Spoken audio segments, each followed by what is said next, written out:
Ladies and gentlemen, we need to talk.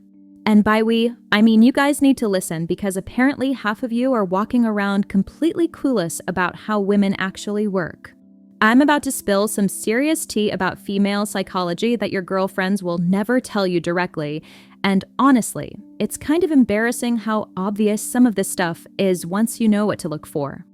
I've been observing male-female dynamics for years, listening to my girlfriends complain about the same predictable male behaviors over and over again, and honestly, the patterns are so consistent it's almost sad. So today, I'm breaking the girl code and giving you the cheat sheet that could save your dating life, because clearly you need all the help you can get. Here are 10 psychological triggers that work on women every single time, and more importantly, how not to screw them up like most guys do. Some of these will make you want to text your ex an apology, some will explain why that girl you thought was into you suddenly went cold, and at least one will probably make you realize you've been doing the complete opposite of what actually works. Number 1. The validation vacuum. Okay, let's start with something that makes me want to bang my head against a wall. Most guys think women want constant validation and agreement. Wrong, so incredibly wrong. What we actually want is to feel understood, not patronized like we're 5-year-olds who need gold stars for breathing. My friend Jessica dated this guy who agreed with literally everything she said. She'd say, "I think pineapple belongs on pizza," and he'd be like, "Absolutely, you're so right." She'd say, "I hate pineapple on pizza," the next week, and he'd nod along like, "Totally, pineapple is disgusting." She dumped him because talking to him was like having a conversation with a broken record that only played, "You're amazing." Here's the thing, we don't want yes men. We want to feel heard and understood on an emotional level. When your girlfriend is venting about her horrible boss, she doesn't need you to tell her she's handling it perfectly. She needs you to get why she's frustrated. Try saying, "Wow, that sounds incredibly draining," instead of "You should just ignore him," and watch her whole face change. The secret sauce is reflecting emotions, not fixing problems. Listen for how she's feeling, not just what happened, and mirror that back to her. It's like emotional ping pong, and most of you are playing tennis instead. Number 2. The independence paradox. This one is going to hurt your brain because it seems completely contradictory, but welcome to female psychology, where everything makes perfect sense and also no sense at all. We want to feel independent and capable while simultaneously wanting to feel protected and cared for. Yes, at the same time. No, it doesn't make logical sense. Deal with it. I watched my neighbor's boyfriend nail this last week. She was struggling with a heavy package, and instead of immediately swooping in like some wannabe superhero, he asked, "Do you want help? Or are you determined to prove you can wrestle that thing into submission yourself?" She laughed, tried for another minute, then let him help. Perfect execution. The key is offering support without implying we're helpless princesses who can't function without male assistance. We want to know you're there if we need you, but we don't want you assuming we need you. It's the difference between being a safety net and being a helicopter parent. Your move is simple. Ask before helping, celebrate our victories when we figure things out ourselves, and never, ever use the phrase, "Let me do that for you," unless something is literally on fire. Number 3. The attention competition. Buckle up because this one is going to sound crazy, but it's absolutely true. Women are constantly ranking where we fall in your attention hierarchy. Not just compared to other women, but compared to everything. Your phone, your video games, your fantasy football league, your mother, your dog, that random YouTube video you just had to finish watching. We're keeping score, and most of you are losing badly. One of my friends got genuinely upset because her boyfriend seemed more excited about a sports notification than her text message. Sounds petty, right? But here's the thing, attention equals value in our brains. Every time you choose to look at your phone instead of listening to us, you're basically saying that whatever's on that screen is more important than we are. This creates what I call the attention Olympics, and guys, you're not even aware you're competing. Every time you scroll through Instagram while we're talking, every time you seem more engaged with literally anything else, You're sending us a very clear message about our importance in your life. The fix is stupidly simple, but most of you won't do it. When we're talking to you, put the phone down. Make eye contact. Act like we're the most interesting thing in the room. But here's the crucial part. Don't do this 24/7 or you'll seem desperate.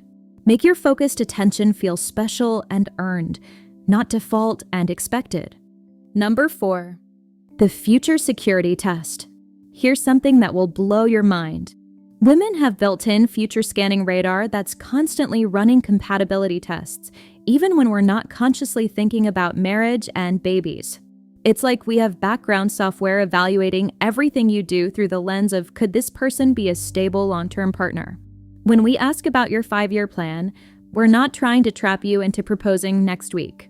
We're running a security assessment because our brains are wired to evaluate stability and potential. Your answer gives us crucial data about how you think about the future and whether you're the kind of person who has their life together. I know a guy who completely tanked his chances with a woman he really liked because when she asked about his career goals, he said, "I just go with the flow, you know?" He thought he sounded laid back and spontaneous. She heard this person has zero direction or ambition and probably still lives with his parents. The smart play is having thoughtful answers that show intentionality without sounding like you've planned out her entire reproductive future. Something like, "I'm working toward a promotion this year, and eventually I'd like to buy my own place," communicates stability without triggering our flight response. Number 5. The emotional labor trap. This one is sneaky because it looks like you're being the perfect boyfriend, but you're actually creating a dynamic that will slowly kill attraction. Most guys try to solve all our emotional problems thinking they're being supportive heroes. What you're actually doing is turning yourself into our unpaid therapist instead of our romantic partner.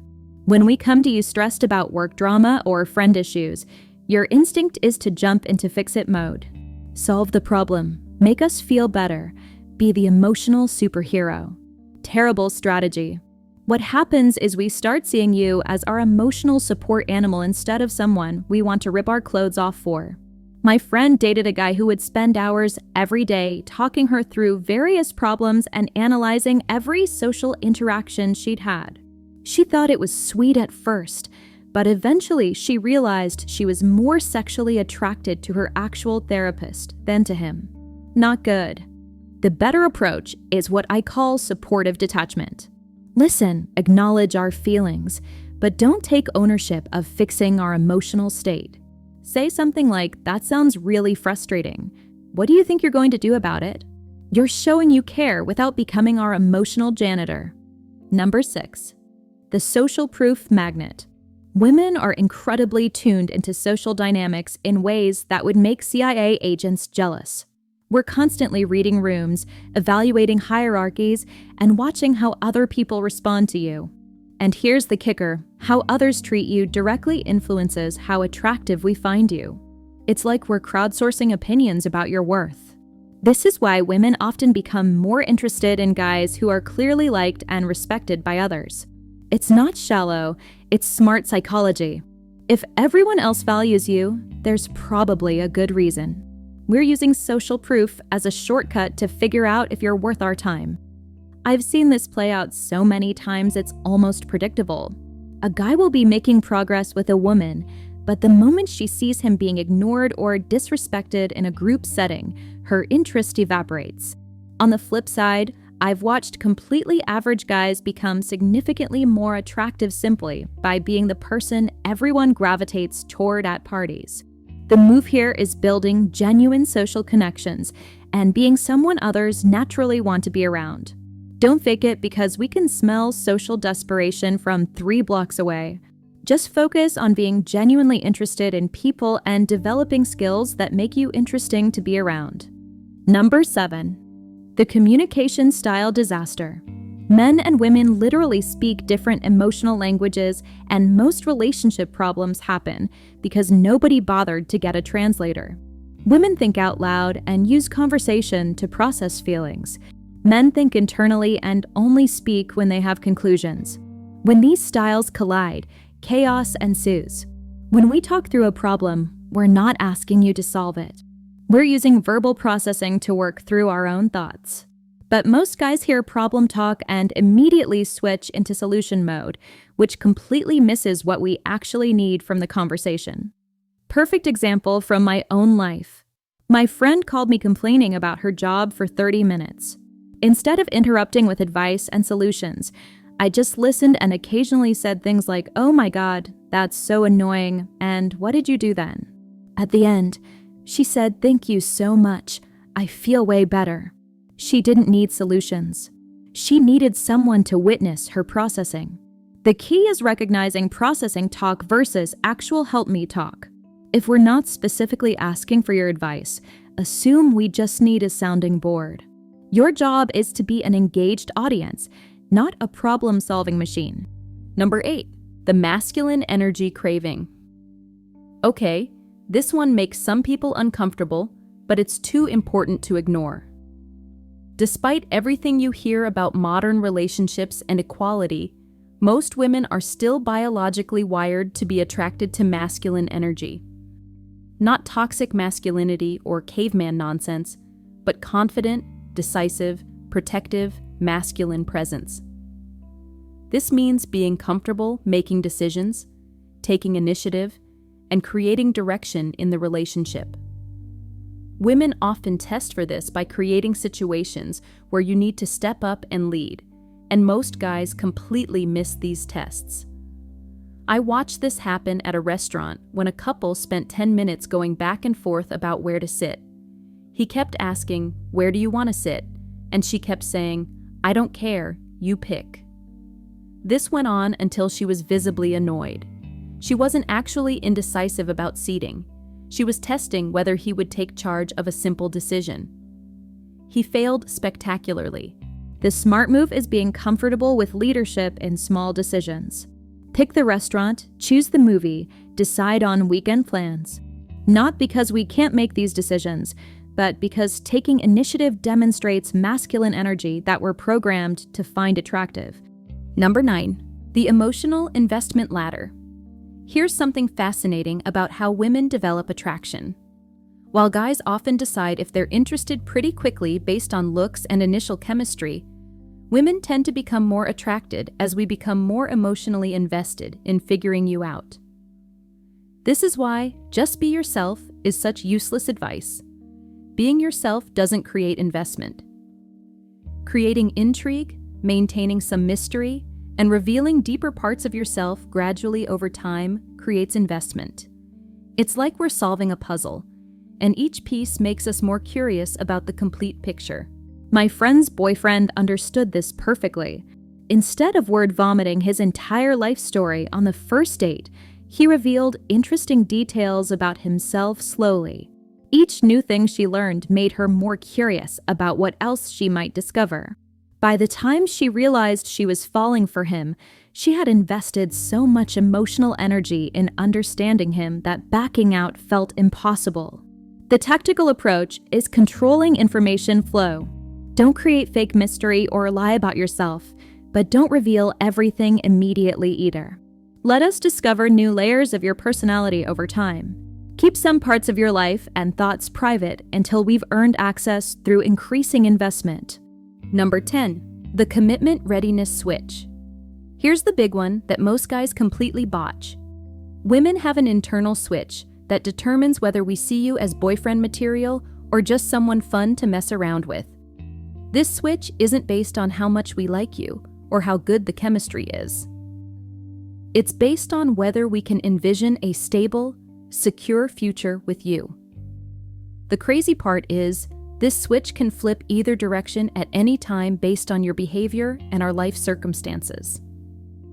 A woman who seemed completely uninterested in anything serious can suddenly become focused on commitment if the right factors align. Similarly, someone who seemed ready to settle down can flip back to casual mode if she starts questioning your long-term potential. I watched this happen with my friend's brother. He was seeing a woman for months who kept saying she wasn't ready for anything serious.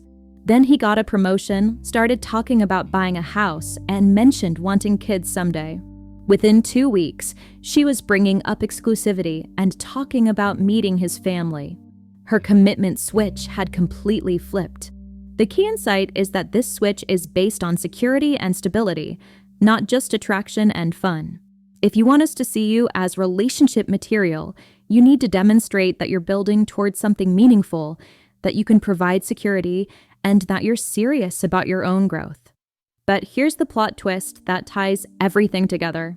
Understanding these patterns isn't about manipulation or playing games. It's about becoming the kind of man who naturally triggers positive responses because you understand how our minds actually work. When you can provide genuine understanding instead of empty validation, when you can balance support with respect for independence, when you can create investment while demonstrating stability, you're not manipulating anyone. You're just being incredibly attractive. The real secret is that we want you to understand these things about us. We're not trying to hide these patterns or trick you. We're operating on psychological programming that we might not even fully understand ourselves. When you get it, when you can navigate these dynamics naturally, it creates the kind of connection that makes everyone feel understood and valued. The most important thing to remember is that none of this works if you're faking it or trying to manipulate outcomes. We have incredible radar for detecting authenticity versus performance. These patterns only work when you genuinely understand them and let them naturally influence how you show up as a person. So there you have it. 10 psychological patterns that most men never learn to recognize, let alone handle effectively. Master these, apply them with genuine care and respect, and watch how differently women respond to you.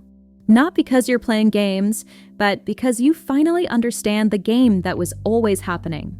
If you liked this video, don't forget to subscribe to the channel for more such videos. Thanks for watching.